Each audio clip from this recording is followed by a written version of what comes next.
میں آپ کو اللہ کے نبی کا حلیہ بتاتا ہوں۔ آپ تشریف لے جا رہے ہیں مکہ چھوڑ کے مدینہ، راستے میں بھوک لگی، رابغ ایک خیمہ دیکھا، وہاں ایک بوڑھی عورت بیٹھی۔ آپ نے ان سے کہا ماں جی کچھ کھانے کو ملے گا، پیسے دیں گے؟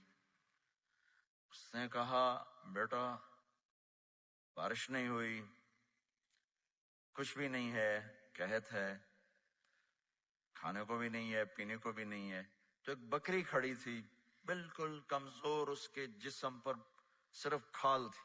آپ نے کہا اس بکری کا دودھ نکال لوں؟ وہ کہنے لگی دیکھ تو رہے ہو اس کے جسم پر تو سوائے کھال کے اور ہے کچھ نہیں، کہاں سے نکالو گے؟ کہ آپ مجھے اجازت دو۔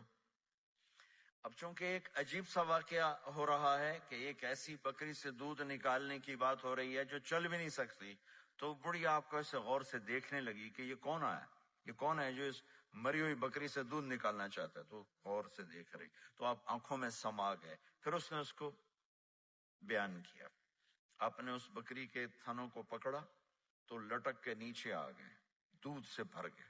تو اپنے بڑے برتن میں دودھ نکالا، اپنے تینوں ساتھیوں کو پلایا، خود بھی پیا، پھر دوبارہ دودھ نکال کے برتن پورا بھر کے اس بڑھیا کو دے دیا اور آپ چلے گئے۔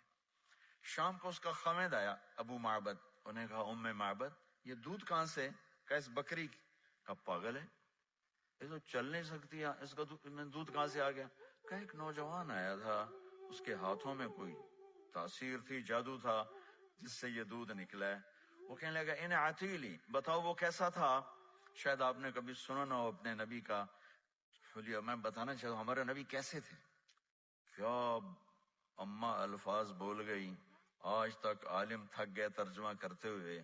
کہنے لگی میں تمہیں کیا بتاؤں، میں نے ایک شخص دیکھا، مجھے لگا جیسے 14ویں کا چاند ہی کپڑے پہن کے زمین پہ آ گیا، ظاہر الوضاء ابلج الوجه، چمکتا چہرہ۔ میں پورا آپ کو ایک اور حدیث بھی ساتھ جمع کر لیتا ہوں۔